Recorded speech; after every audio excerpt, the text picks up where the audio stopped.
Hi, అందరికీ నమస్కారం. గెలికి తన్నించుకోవడం అంటే ఏంటో ప్రకాష్ రాజ్ నిన్న చూశాడు.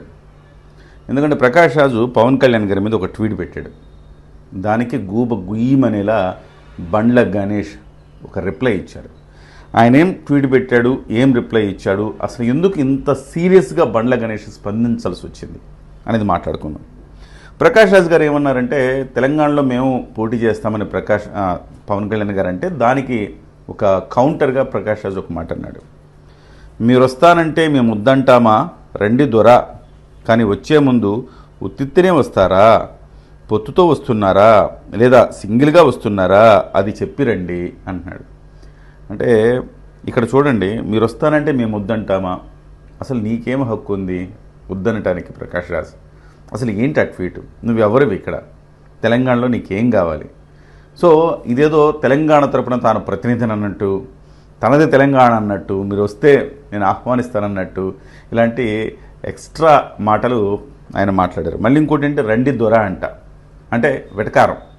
రండి దొర, ఆ దొర పోకడలు పవన్ కళ్యాణ్లో ఎక్కడ చూశారు ఆయన? పవన్ కళ్యాణ్ గారు ఎంత సింపుల్గా ఉంటారో, ఎలా ఉంటారో, ఎంత డౌన్ టు ఎర్త్ ఉంటారో మన అందరికీ తెలుసు. ఎప్పుడైనా పవన్ కళ్యాణ్ గారు తన జీవితంలో దొర పోకడలు ప్రదర్శించారా? ఇంకా చెప్పాలంటే ఈ ప్రకాష్ రాజ్ లాంటి వాళ్ళు ఓవర్ యాక్షన్ చేస్తూ దొరపోకడలు ప్రదర్శిస్తూ ఉండేది ప్రకాష్ రాజ్, పవన్ కళ్యాణ్ గారు కాదు. సో దొరపోకడలు ప్రదర్శిస్తున్నట్టుగా ఆయన ఒక వెటకారంగా మాట్లాడారు. అలాగే వచ్చే ముందు ఉత్తునే వస్తున్నారా, పొత్తుతో వస్తున్నా, ఎట్టొస్తే నీకు ఎందుకయా అనేది సహజంగా ఎవరికైనా మండే అంశం అనమాట. అది చెప్పిరండి అని అంటే వెంటనే బండ్ల గణేష్ దీనికి స్పందించారు. నీకెందుకురా ప్రతి దాంట్లో వేలు పెట్టడం? అసలు నువ్వెవడివి? తమిళోడివా, తెలుగోడివా, కన్నడోడివా? నీ ఊరేది? నీ కథ ఏంది? ప్రతి ఊరిలో ప్రతి ఇష్యూలో దూరి జడ్జిమెంట్లు ఇవ్వడానికి నువ్వేమైనా కలెక్టర్వా లేక దేశ ప్రధానివా? ఎక్కడ చూసినా నువ్వే, ఏ విషయం వచ్చినా నువ్వే. నీ బతుక్కి పని లేకపోతే చూసుకో, కానీ అందరి విషయంలో దూరి హీరోలా ఫీల్ అవ్వకు. ముందు నీ అడ్రస్ నువ్వు తెలుసుకో, తర్వాత ప్రపంచాన్ని మార్చే ప్రయత్నం చేయన్నాను. ఇది కావాలి వాస్తవానికి. అంటే ఊరికే ప్రకాష్ రాజు నోరేసుకొని పడిపోతుంటే పవన్ కళ్యాణ్ వైపు మాట్లాడేవాళ్లే లేరా అంటే, సినిమా ఇండస్ట్రీ నుంచి ఎవడో ఒకడు ఉండాలి, ఒక సెలబ్రిటీ హోదా ఉండేవాడు సినిమా ఇండస్ట్రీ నుంచి ఉండాలి. ఎప్పుడు అదే, శ్రీరెడ్డి మాట్లాడినా పవన్ కళ్యాణ్ సమాధానం చెప్పాలి, కత్తి మహేష్ మాట్లాడినా పవన్ కళ్యాణ్ సమాధానం చెప్పాలి, ప్రకాష్ రాజ్ మాట్లాడినా పవన్ కళ్యాణ్ సమాధానం. ఎట్లా? కత్తికి కన్ను, కత్తికి కత్తి, కంటికి కన్ను అంటారు కదా, అట్లా ఎక్కడ వాడికి అక్కడ చెక్ పెట్టడం అనేది జనసేన పార్టీ కూడా నేర్చుకోవాలి. అయితే జనసేన పార్టీ వ్యూహాత్మకంగా బండ్ల గణేష్తో ట్వీట్ చేయించిందని నేను అనను. ఎందుకంటే అంత ఆలోచన, అంత వ్యూహాత్మకమైన ఎత్తుగడలు జనసేన పార్టీలో ఇంకా వేసే పరిస్థితి ఏం లేదు.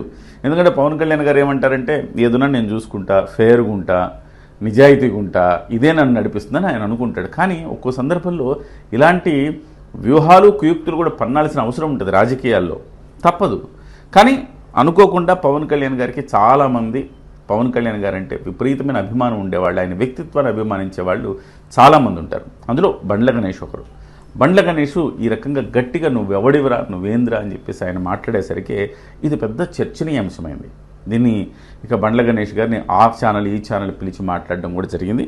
అయితే దీనికి సంబంధించి బండ్ల గణేష్ వివరణ ఇచ్చే ప్రయత్నం కూడా చేశారు తాజాగా. అదేంటంటే, నువ్వు నీ గురించి చాలా ఎక్కువగా ఊహించుకుంటున్నావు, నీకు నువ్వే గొప్ప మేధావివి, గొప్ప వీరుడివి అని సర్టిఫికేట్ ఇచ్చుకోవచ్చు, కానీ ప్రజలిచ్చే తీర్పు అసలైన సర్టిఫికేట్. నీ సొంత రాష్ట్రంలో నీ సొంత ప్రజల మధ్యన నిలబడి ప్రజల మద్దతు సంపాదించలేని నువ్వు రాష్ట్ర స్థాయి నాయకులను, దేశస్థాయి నాయకులను, దేశ ప్రధానులు సైతం గౌరవించే నాయకులను విమర్శించే స్థాయిలో ఉన్నానని అనుకోవటం హాస్యాస్పదంగా ఉంది. ముందు ప్రతి విషయానికి జస్ట్ ఆస్కింగ్ అని చెప్పడం చాలా సులువు, కానీ ప్రశ్నించే ముందు నీకు నువ్వు కొన్ని ప్రశ్నలు వేసుకో. నీ ప్రయాణం ఏంటి? నువ్వు సాధించింది ఏంటి? సమాజం కోసం నువ్వు చేసింది ఏంటి? ప్రజలు నీ వెనక ఎందుకు నిలబడాలి అనే ప్రశ్నలకు ముందుగా నువ్వు సమాధానం చెప్పుకో. ఇతరుల గురించి తీర్పులు ఇవ్వటం కంటే ముందు అద్దం ముందు నిలబడి నీ ఆత్మసాక్షిని అడుగు. నీ చరిత్ర ఏంటి, నీ క్యారెక్టర్ ఏంటి, నీ నైతిక హక్కు ఏంటి అని ప్రశ్నించుకో.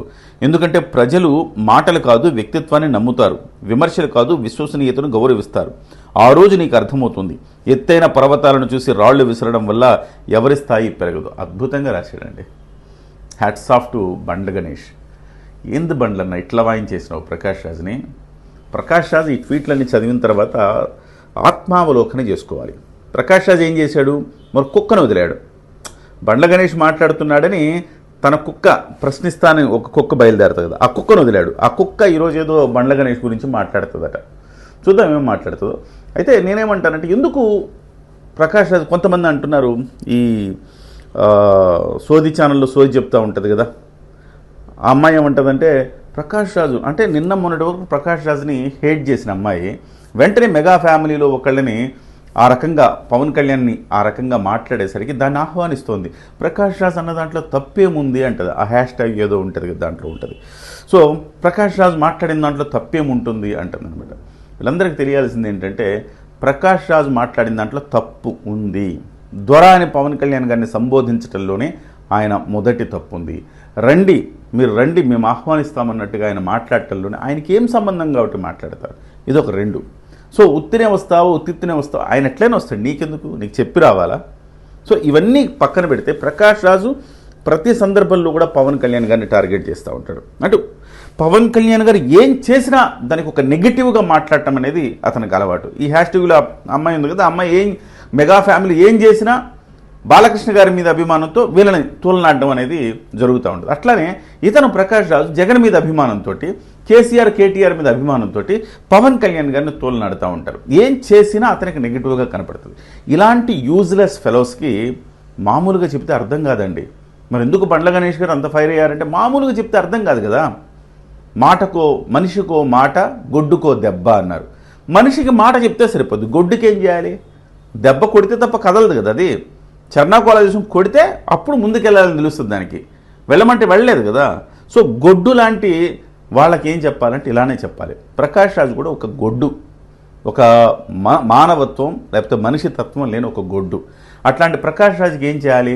ఇట్లాంటి బండ్ల గణేష్ లాంటి సెటైర్లు, రిప్లైలు లేకపోతే కౌంటర్లు ఇవ్వాల్సిన అవసరం ఉంది.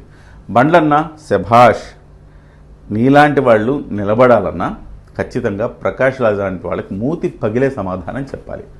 ప్రకాష్ రాజ్ ఇప్పటికైనా అనవసరమైన విషయాల్లో జోక్యం చేసుకోకుండా అవసరమైన విషయాల్లో జోక్యం చేసుకో. ముఖ్యంగా తను చెప్పినట్టుగా, బండ్ల గణేష్ గారు చెప్పినట్టుగా, అసలు నువ్వు ప్రజలకు ఏం చేసావు ఒకసారి ఆలోచించుకో. ప్రజల మధ్యకి ఎప్పుడైనా వచ్చావు? అంత ఓపిక ఉందా నీకు? అసలు ఊరికే ట్విట్టర్ రాజులాగా నువ్వు మాట్లాడితే కుదరదు కదా. కాబట్టి బండ్ల గణేష్ గారు సరైన కౌంటరే ఇచ్చారని మనం చెప్పచ్చు. ఈ అంశం మీద మీ అభిప్రాయాలు కూడా తెలియజేయండి, కామెంట్ చేయండి, అలాగే ఛానల్ని సబ్స్క్రైబ్ చేయండి. వీలైతే 10 మందికి వీడియోలు పంపించండి. నమస్తే.